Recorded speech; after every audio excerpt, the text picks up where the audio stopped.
Team India border Gavaskar trophy हार कर Australia से वापस आ रही है। भारतीय टीम के पास यह ट्रॉफी 2016-17 सीरीज से थी, जब विराट कोहली कप्तान थे। हालांकि उस सीरीज के आखिरी मैच में अजिंक्य रहाणे को कप्तानी करने का मौका मिला था, जब कोहली टीम में नहीं थे। फिर ऑस्ट्रेलिया में जाकर टीम इंडिया ने 2018-19 की सीरीज में जीत हासिल कर ट्रॉफी पर कब्जा जमाए रखा और उसके 2 साल बाद 2020-21 में ऑस्ट्रेलिया को फिर से धूल चटाई। 2022-23 में घर पर ऑस्ट्रेलिया को हराकर भारत ने अपनी बादशाहत बरकरार रखी। लेकिन इस बार क्या हुआ? 2024-25 के सीरीज में पासा पलट गया और ऑस्ट्रेलिया ने 3-1 से सीरीज जीतकर 10 साल के बाद बॉर्डर गावस्कर ट्रॉफी अपने नाम कर ली। नमस्कार दोस्तों, आप देख रहे हैं न्यूज़ फर्स्ट और अगर आपको यह वीडियो अच्छा लगा तो इसे जरूर लाइक करिए और चैनल को सब्सक्राइब करिए। आइए अब आगे चलते हैं। आखिर ऐसा क्या हुआ जिसके कारण पर्थ जैसे फास्ट पिच पर अपना पहला टेस्ट मैच एक बड़े अंतर से जीतने के बाद भी टीम इंडिया अगले 4 मैचों में कुछ खास नहीं कर सकी और सीरीज हार बैठी?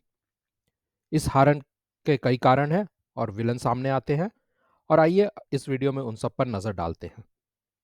सबसे पहले हमारे स्टार बल्लेबाजों की बड़ी नाकामी। विराट कोहली, रोहित शर्मा और केएल राहुल से काफी उम्मीदें थी, लेकिन इन तीनों ने काफी निराश किया। खास करके कप्तान रोहित शर्मा ने, जिन्होंने अपने खराब फॉर्म के कारण सिडनी में खेले गए आखिरी टेस्ट मैच से खुद को ही टीम से ड्रॉप कर दिया। यह फैसला भी जैसा दिखाया जा रहा है वैसा नहीं था। रोहित शर्मा के बैट से रन नहीं बन रहे थे और उनकी काफी आलोचना भी हो रही थी। यहां तक कि हेड कोच गौतम गंभीर ने भी टीम मीटिंग में बल्लेबाजों की गैर जिम्मेदारी पर कुछ कड़वी बातें की थी। पहले टेस्ट की दूसरी पारी को छोड़कर भारतीय बल्लेबाज शायद ही कभी ऑस्ट्रेलिया के गेंदबाजों पर हावी होते दिखे। भारतीय बल्लेबाजी ने 9 पारियों में केवल एक बार 300 का आंकड़ा पार किया, जबकि ऑस्ट्रेलिया ने श्रृंखला में 3 बार 300 रन का आंकड़ा पार किया। यशस्वी जायसवाल 391 रन और नीतीश कुमार रेड्डी 298 रन सीरीज में टीम इंडिया के टॉप 2 स्कोरर थे। इसमें भी सिर्फ जायसवाल टॉप ऑर्डर के बैट्समैन है। नीतीश का यह पहला अंतर्राष्ट्रीय दौरा था और वो एक ऑलराउंडर है जो निचले क्रम में बैटिंग करते हैं। इसी से पता चलता है कि इंडियन बैटर्स ने कैसा प्रदर्शन किया। टीम के 2 सबसे एक्सपीरियंस बल्लेबाज विराट कोहली ने 190 रन का योगदान दिया, जबकि रोहित शर्मा ने सिर्फ 31 रन बनाए। एडिलेड और मेलबर्न में भारत को जब और रनों की जरूरत थी तब सभी बल्लेबाज नाकाम रहे। दूसरा बड़ा कारण इतनी बड़ी हार का टीम चयन में गड़बड़ी थी। पहले टेस्ट में टीम इंडिया 3 विशेषज्ञ, 3 गेंदबाजों और 2 ऑलराउंडरों के साथ उतरी, जो पर्थ के फास्ट पिच के अनुकूल था। यहां टीम इंडिया ने ऑस्ट्रेलिया को 295 रनों से रौंद दिया और सीरीज में 1-0 की बढ़त ले ली। लेकिन जैसे जैसे सीरीज आगे बढ़ी, भारतीय टीम मैनेजमेंट ने बहुत सारे बदलाव करने शुरू करे। सबसे पहले कप्तान रोहित शर्मा, जो बेहद खराब फॉर्म में थे, उन्हें ऑस्ट्रेलिया आने के बाद प्लेइंग 11 में रखा गया। रोहित, याद कीजिए, पर्थ में नहीं खेले थे। हालांकि ब्रिस्बेन में बारिश ने टीम इंडिया को बचा लिया और यह मैच ड्रॉ हो गया। लेकिन रोहित के खराब फॉर्म के कारण मेलबर्न में भारत को अच्छी शुरुआत नहीं मिल पाई और बैट्समैन की नाकामी की वजह से ऑस्ट्रेलिया ने यह मैच आसानी से जीतकर सीरीज में 2-1 की बढ़त ले ली। रोहित के ओपनिंग करने से बैटिंग ऑर्डर भी गड़बड़ा गया। पहले गिल टीम से बाहर हुए और फिर केएल राहुल को 1 डाउन आना पड़ा और उन्होंने भी बाकी के मैचों में कुछ खास नहीं किया। कोहली ने दूसरी तरफ पर्थ की दूसरी इनिंग्स में जो खेल दिखाया था वह भी आगे नहीं दिखा सके और लगातार बाहर जाती गेंदों पर आउट होते रहे। बैटिंग लाइनअप को देने की मजबूती के चक्कर में टीम इंडिया ने अपनी बॉलिंग स्ट्रेंथ को कमजोर कर दिया और तीसरा फास्ट बॉलर भी हर मैच में कमजोर कड़ी साबित हुआ। जसप्रीत बुमराह, जिन्होंने पर्थ और सिडनी में कप्तानी की, वे दोनों टीमों में सर्वश्रेष्ठ पेसर साबित हुए। बुमराह ने 5 टेस्ट मैचों की 9 पारियों में 13.06 की औसत से 32 विकेट लिए और 3 बार 5 विकेट से ज्यादा लेने के वाले गेंदबाज रहे। उन्हें player of the series award भी मिला, लेकिन यह सिर्फ एक कंसोलेशन अवार्ड था। ज्यादा वर्कलोड के कारण सिडनी में उन्हें पीठ में खिंचाव हो गया और वे ऑस्ट्रेलिया की दूसरी पारी में बॉलिंग भी नहीं कर पाए। साथ ही साथ बुमराह को अपने साथियों से ज्यादा समर्थन भी नहीं मिला। बुमराह के नए गेंद के साथी मोहम्मद सिराज ने 5 मैचों में 31.15 की औसत से 20 विकेट लिए, जिसमें 498 रन देकर सर्वश्रेष्ठ प्रदर्शन रहा। सिराज के अलावा आकाशदीप 54 की औसत से 5 विकेट, हर्षित राणा 50.75 की औसत से 4 विकेट और नीतीश कुमार रेड्डी 38 की औसत से 5 विकेट की अनुभवहीन तिकड़ी कुछ खास नहीं कर पाई। नतीजन बुमराह को बार बार बॉलिंग अटैक में आना पड़ा और आखिरी मैच खेलते खेलते वो चोटिल भी हो गए। फिर आती है रोहित शर्मा की खराब और दिशाहीन कप्तानी। रोहित शर्मा ने 3 मैचों एडिलेड, ब्रिस्बेन और मेलबर्न में कप्तानी की, लेकिन हर बार वो गेम पर नियंत्रण बनाए रखने में नाकामयाब रहे।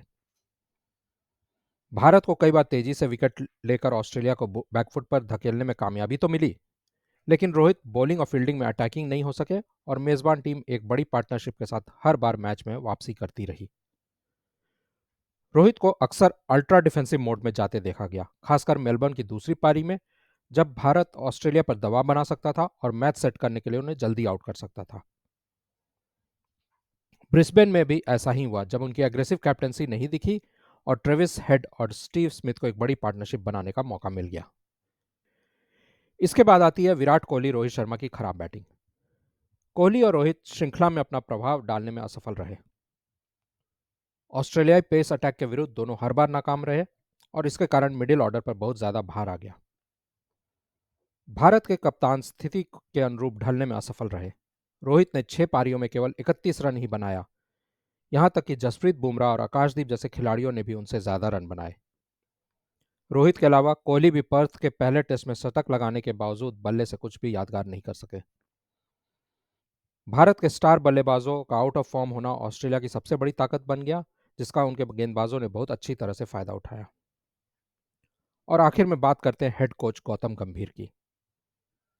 गौतम गंभीर को 2024 में आईपीएल के बाद भारत का हेड कोच बनाया गया, जब राहुल द्रविड़ ने यह पद छोड़ा।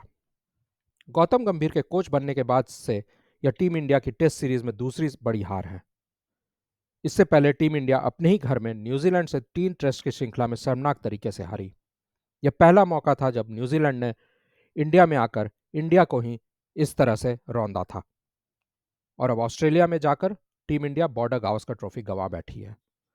हार से ज्यादा जो चीज तकलीफ दे रही है वह यह है कि टीम इंडिया फाइट करती भी नहीं दिखी। पिछले 10 टेस्ट में से 6 में हार मिली है और हर बार टीम इंडिया ने आसानी से घुटने टेक दिए हैं।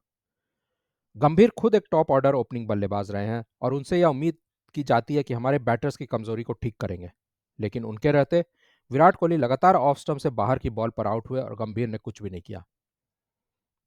और दूसरी तरफ रोहित शर्मा भी खराब फॉर्म से बाहर नहीं निकल पाए हैं। इंडिया का अगला टेस्ट सीरीज इंग्लैंड में है, जो जून और जुलाई में खेला जाएगा। रोहित तब तक 38 ईयर्स के हो जाएंगे और विराट भी 36 ईयर्स से ज्यादा के हो चुके हैं। ऐसे में दोनों के पास बहुत ज्यादा समय नहीं है और पिछले कुछ सालों का उनका टेस्ट रिकॉर्ड भी यही दिखलाता है कि अब दोनों धारदार बल्लेबाज नहीं रहे। अब समय आ गया है कि टीम इंडिया को गिल, जायसवाल, ऋतुराज गायकवाड़, अभिमन्यु ईश्वरन, देवदत्त पट्टिकल जैसे बल्लेबाजों पर भरोसा दिखाना होगा अगर फिर से एक शक्तिशाली टेस्ट टीम बनाना है। अगर पृथ्वी शॉ और ईशान किशन जैसे टैलेंटेड खिलाड़ी अपनी मेंटालिटी और खेल के प्रति डेडिकेशन को ठीक रख सकते हैं तो उन्हें भी सेलेक्टर्स चुन सकते हैं। तो दोस्तों, यह समय ऐसा है कि भारतीय टेस्ट टीम को एक जनरेशनल गैप से गुजरना पड़ रहा है। ट्रांजिशन का फेज है। पुराने जो खिलाड़ी हैं वो चूक रहे हैं बार बार और नए खिलाड़ी अभी सेट नहीं हुए हैं। कोच और सेलेक्टर्स की भूमिका बहुत महत्वपूर्ण हो जाती है और अब देखना यह है कि आने वाले अगले कुछ महीनों में भारतीय टेस्ट टीम का रंग और रूप क्या रहता है। धन्यवाद।